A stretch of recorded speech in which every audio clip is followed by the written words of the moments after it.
सतगुरुदेव की जय। ज्ञान प्राप्त प्राणी मरने पर अजर अमर हो जाता है, परंतु इस विधि को बहुत ही कम लोग जानते हैं।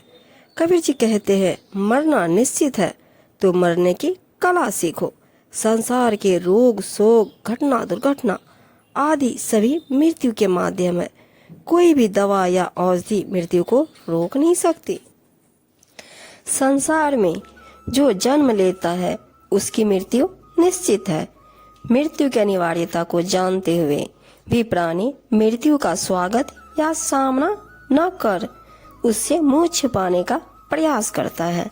वह सदैव ऐसे स्थान की खोज में रहता है जहां मृत्यु की पहुंच न हो सके।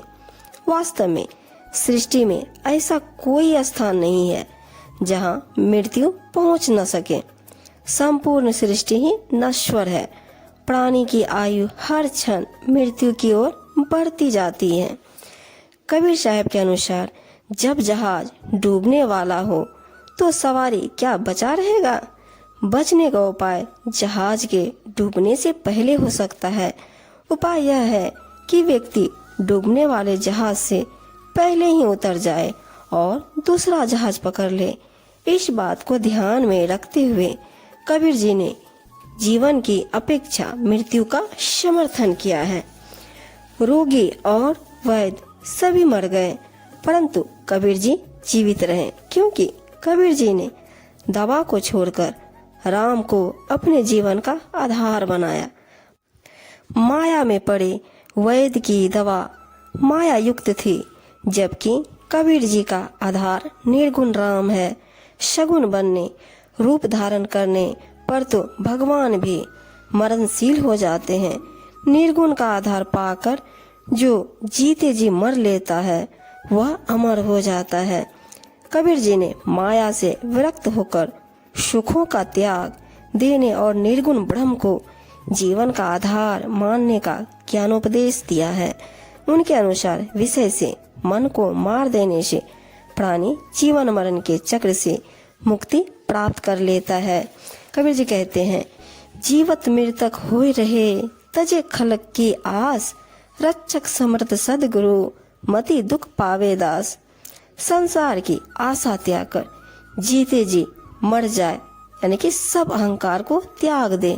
हे शिष्य, संसार की कामनाओं में पड़कर तू क्यों दुखी होता है। समर्थ सदगुरु ही तेरे रक्षक हैं। जीवन में मरना भला जो मरी जाने कोई, मरना पहले जो मरे अजर अमर सो होय। जीते जी ही मरना अच्छा है। यदि कोई मरना जानता हो अर्थात अपनी सभी इच्छाओं कामनाओं को मार देना अच्छा है। इस प्रकार मरने से पहले ही जो मर लेता है वह अजर अमर हो जाता है। मन को मृतक देख के मति माने विश्वास, साधु तहाँ लो भय करे जो लो पिंजर सांस। कहते हैं कबीर साहब, मन को मृतक देखकर यह विश्वास नहीं करना चाहिए कि अब धोखा नहीं देगा। असावधान होने पर वह पुनः चंचल हो सकता है। इसलिए विवेकी संत मन से तब तक भय रखकर सावधान रहते हैं जब तक शरीर में श्वास रहता है। मैं जानू मन मरी गया, मरी के हुआ भूत, मुँहे पीछे उठी लगा ऐसा मेरा पूत। कबीर साहब जी कहते हैं, भूलवश मैंने यह जाना था कि मेरा मन मर गया, परंतु वह तो मरकर प्रेत बन गया, मेरे पीछे लगा रहा। ऐसा यह मेरा मन जिद्दी बालक की तरह है। पांचों इंद्रिय छठा मन सम संगत सुचंत, कहे कबीर जग क्या करे सातों गाठी निचंत।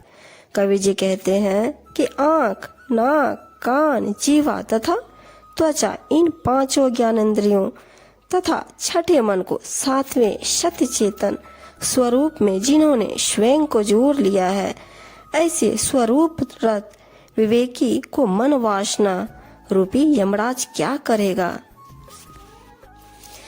जब लग आशा शरीर की मृतक हुआ न जाए, काया माया मन तजे चौरे रहा बजाए।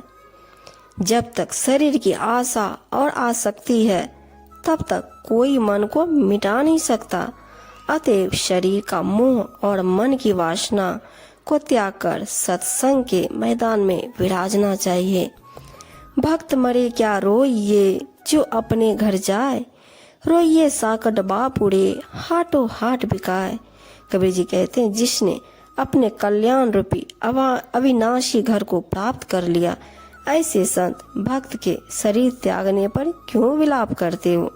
बेचारे अभक्त अज्ञानों के मरने पर रोवो, जो मरकर पुनः 84 के प्रचार में बिकने जा रहा है।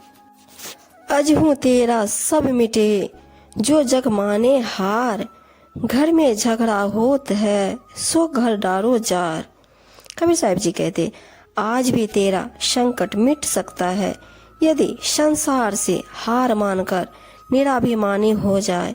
तुम्हारे अहंकार रूपी घर में जो काम क्रोध आदि का झगड़ा हो रहा है, उसे ज्ञान की अग्नि से जला डालो।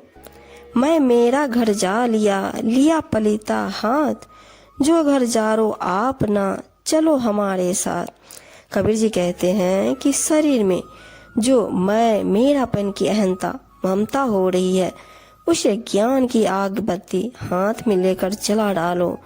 अपने अहंकार रूपी घर को जलाकर ही तुम मेरे संगी बन सकते हो। शब्द विचारी जो चले गुरुमुख होए निहाल, काम क्रोध व्यापे नहीं कबू न ग्रासे काल।